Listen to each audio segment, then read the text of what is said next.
first of all, Kimat Purim Sameach. Pleasure to be sitting here with you. We want to speak today about the figure of Esther, what she represents, how she behaves in the Megillah, the messages that we think this holds for us. And I guess to start off our conversation, I really just wanted to read the pasuk in the second perik of the Megillah, where she's introduced. We first have the introduction in pasuk Hey of Mordechai, where we have that we're told that he was Hogla Mirushalayim im Hagola asher Hoglatayim Yechonya melech Yehuda, and then it says Vayhi omenet hadasa hi Esther bat Odo כי אין לה אב ואם, ונערה יפת תואר ויפת מראה. טובת מראה. יפת תואר וטובת מראה, ובמות אביה ואימא, לקחה מרדכי לא לבת. And when you think about the juxtaposition of those two ideas, that we have Mordechai who was taken out of Galut, and then we have the fact that he adopts Esther into his home, that we also get the sense that Esther, who also is bereft of a father and mother, is really paralleled to Am Yisrael, who loses their home, right? Am Yisrael loses their home, they're sent out of their land. And then we have this young girl who will eventually, we know, will become a leader of Am Yisrael in this community. But she sort of immediately, as she's introduced to us in the Megillah, before she's done anything, before she's sort of shifted her perspective and her reality in what's going on, we're told with that juxtaposition between her and the Galut in Yerushalayim, I think really represents her in a particular light. And if you look through the whole Megillah in many places, when Esther assumes the role of being the leader, which we'll talk about in a moment, she, in many places, is identified with Am Yisrael, right? She's not the mother who's fighting for her children. She's the woman who's fighting for her nation, meaning she continually is sort of represented as she who holds the nation in her hand. And so there's something in their identity, I think, that's deeply connected in the fact that they're aware that right now is where their life is, that their roots have been cut off to a certain degree, but if they're going to remain alive and if they're going to remain strong, they have to take agency and ownership over what's happening in Paras U'Madai right now at this point. It's interesting that from the whole pasuk, what you caught, what was the main theme that you read, En la av va'em. Yeah. I dafka concentrated, or what I heard, like, out of the music, what lit up for me was V'anara yefat toar v'tovat mar'eh. Something very dafka harmony. That she, and when you started to talk about Knesset Israel, maybe those are two parallel, I can't say it goes together, but I think of her as someone very pretty. That she continues את רחל, נכון, עוד נשים שהיו, האימהות שלנו היו טובות מראה. And I think about the Medrash, שחורה אני ונאווה, שכנסת ישראל, גם בגלות, was, I can't say pretty, but probably pretty. So if you want to continue Esther as an image for Am Yisrael, I dafka don't hear this Am Yisrael, which is that she's an orphan, she's an orphan, ויתומה, ואין לה אב ואם. I dafka hear, when I think about Esther, from the beginning, I think about her as someone that has that stands straight, that she has, maybe because I know what's going to happen, and that she's going to be a queen. Yeah. But I really see her from the first moment. Maybe I see her without her dresses, but you don't need all the dresses. Something very powerful in the way she looked. Also very gentle, very idle the way she looked. Something very טובת מראה, וזה גם, הטובת מראה, I understand שהיא טובת מראה, the way she looked, but I also hear something, שהיא טובת ל... Yeah. It was a nice Jewish girl. I pretty think, one. Something very, באמת כאילו feminine, לא יודעת, something very pretty. I think that it's true that citing her as being beautiful connects her to that legacy of these beautiful women we have in Tanakh. But I think that what's so striking about this introduction is that what we usually hear next is Vihi hayta akara, meaning she didn't have any children. But with Esther, the cutting off happens before her. And so what she's going to be pushed to do is to create continuity after her, not necessarily through the birth of children. That's not what we're told in the Megillah. through Am Yisrael. But through Am Yisrael. So I agree with you. She's connected to that tradition, and there's something beautiful. There's an inner Yofi later. That inner Yofi will be called Chen, right? Which is another great word, which I think is unbelievable that word doesn't get used about other women in the same way, because to me it's like the highest compliment you can give about people. I agree. I'm saying, but about other women, meaning to me, that's like a massive compliment in life, that you can be powerful and you can make big changes, but that you have a quality that enables people to appreciate you and to like you. That's sort of like the best of all those worlds. So I agree with you. There's something here that's playing off of our previous notions of women, but that it also connects her, I think, to Am Yisrael to a certain degree in what they're trying to do, is to create continuity even when a certain degree of their roots have been cut off. So I think that all of us, we know that the fourth parak in Megillat Esther that's where the big shift happens. And it's funny because most of the parak is really about Mordechai, right? Most of the parak is about him trying to convince Esther how she should behave. And he uses a bit of reverse psychology, that when he says to her, you might think that he would say, well, I really want you to help us out because you're the only woman for the job, right? But he says the exact opposite. He says, if you don't do it, you're not important. Like someone else would do it. Someone else would do it, right? Whether it's going to be a Kadosh Baruch Hu. And then he says, again, I think playing off of the same idea, he says in the 14th in Yudalid, Ve'at uveit avich tovedu. U'miyadeh im le'et kazot higat lemalchut. He says, if you don't do anything, that whole like cut off roots of yours, which we met in the second parak, they're going to be lost forever because you're not doing the thing you need to do in order to create continuity.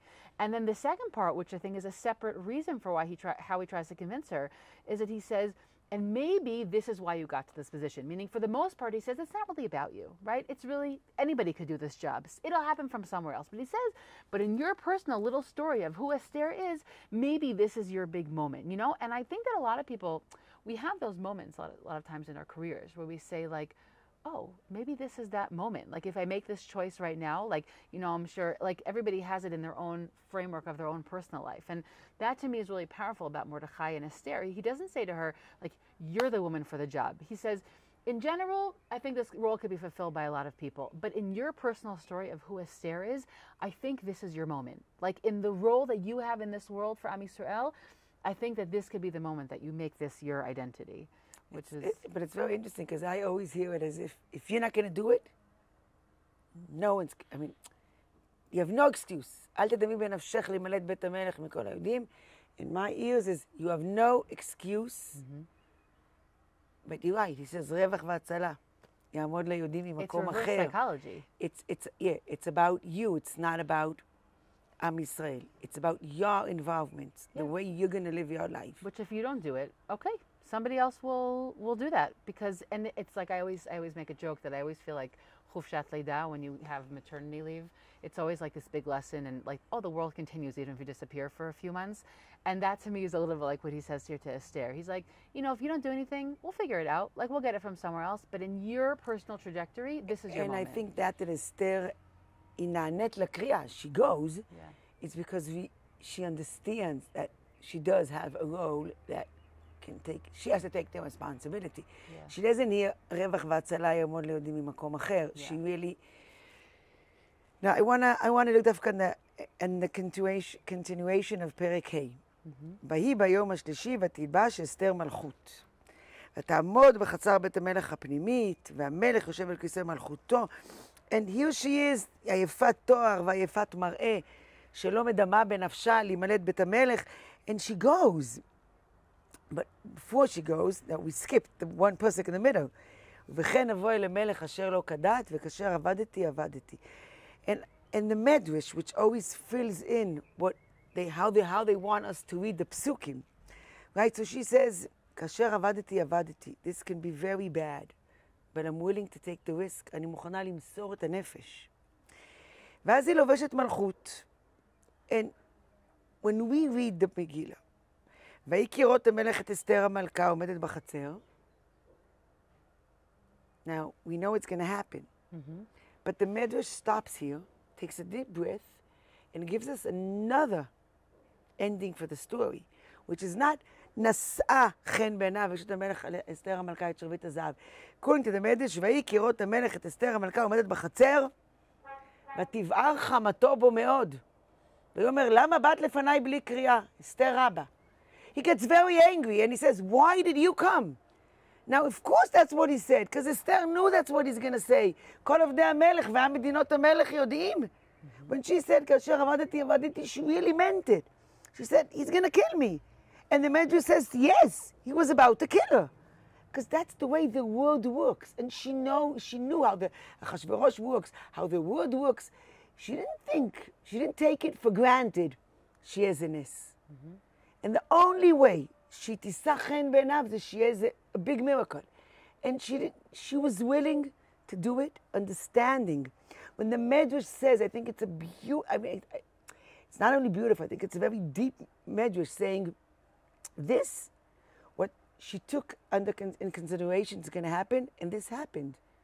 He was about to kill her. Then the Medrash continues, what would you do if you were Esther המלכה? כאשר עבדתי, here he is, תבער חמתו בו מאוד. We know what happened to Zeresh. She faints, ותפג רוחה ותתעלף. Because הוא לא הושיט לה את שרביט הזהב. This is not going to work. Then the Medrash says, וירא אלוקינו, ויפן לצער היתומה אשר בטחה בו. Hashem saw this and he looked to the upsetness of the היתומה, שבטחה בו, ואז אחשוורוש, היא מכניס בלב אחשוורוש, ואז הוא מושיט את שרביט הזהב, אומר לה, אסתר, welcome. And I think that deep understanding, especially in this Purim, that we are Esther HaMalka, all the soldiers that went into Aza up north, or Al Am Yisrael, or whoever lives בעוטף Aza. You really know deep inside, no soldier דימה בנפשו להימלט בית המלך מכל היהודים. We all know if I'm not going to go, if my sons will not go, someone else's sons will go. But they all went. They all went because they were sons of Esther. And they walked into the war knowing that they're going for להציל את עם ישראל. And they could say someone else would do it, but they did not say that. They knew שכאשר עבדתי, this can be dangerous. And it wasn't obvious שהשם יפן לצער היתומה. And some of them really were also killed. Some of them לא עבדו, אבל נהרגו. And I think that we look at Megillat Esther in this specific Purim, as you said, the משל לעם ישראל, ואסתר משל לגאולה. I think two things I take with me. One, that don't wait for someone, as Esther, don't wait for someone else to do. You have to do it. And you have to do it, you have to knos את כל היהודים, and we all have to daven and pray and be with her. The second thing is that nothing is taken for granted. We can read the Megillah from the end and say, oh, it was obvious she הושיט לה את שרביט הזהב. And the Medrash wants to say, no, she really was willing to למסור את הנפש. It wasn't obvious. And things are not always obvious. We have to gain the ness. We have to earn the התערבות של הקדוש ברוך הוא. We have to כנוס את כל היהודים. We have to work very hard, either as Esther or as מרדכי, or כל היהודים בשושן שצמו והתפללו. And we can't always sit, comfortably on the chair and expect someone else to do, expect הקדוש ברוך הוא to mix in. We have to earn this בהרבה מסירות נפש. I think that one thing I'll add is just that in that midrash, I think it does two things. One is that, like all the midrashim, it's reading Hashem into the sipur, because obviously he's not there. But the second, I think very much, I just want to even just add another dimension to what you said, which is that when life is regular, right? Megillat Esther is how life is now. We see life, it's political, right? We don't, the Yad Hashem is not obvious. It's much more similar to our life now than, Sefer Bereshit, in terms of the way it looks and how we would describe things. But when you have a religious perspective on things, you see Yad Hashem in that moment, meaning, if he would have gone in 3 minutes later, then he would have been with that group, and it's to look in those small nuances and to say, ultimately, it's a matter of how you're reading the situation. Like I could just say, politically, okay, well, yeah, normally he got angry, but today he didn't get angry. Or you could say, no, like that wasn't logical, and there is an element there of providence. There's an element there. I see another dimension or a depth to what's happened, because like if it would have been slightly different, then it wouldn't have ended that way. And obviously, HaKadosh Baruch Hu is present there. And I think that's, you know, everybody is experiencing these events differently depending on what they come from and what lens they see the world through. But I agree with you. That's just to agree and say that ultimately how we look at these events, both to take, you know, ownership over what our part can be in this story, and also how we then process and understand the details and how we see Hashem's, you know, involvement in it, I think is part of a lot of where the meaning ends up coming from as well, and how we can process these events then and also now. I think we should end בתפילה לניסים, על הניסים ועל הנפלאות בימים האלו. בזמן הזה עם ישראל should have strength to fight our fights, to be אסתר המלכה, to see יד השם. והשם יפן לצער העם אשר בטח בו. יהיה רחמים ועוד החיילים, חטופים, שבויים, all the משפחות of the people that were killed, ועוד of the פצועים. שיהיה פורים שמח.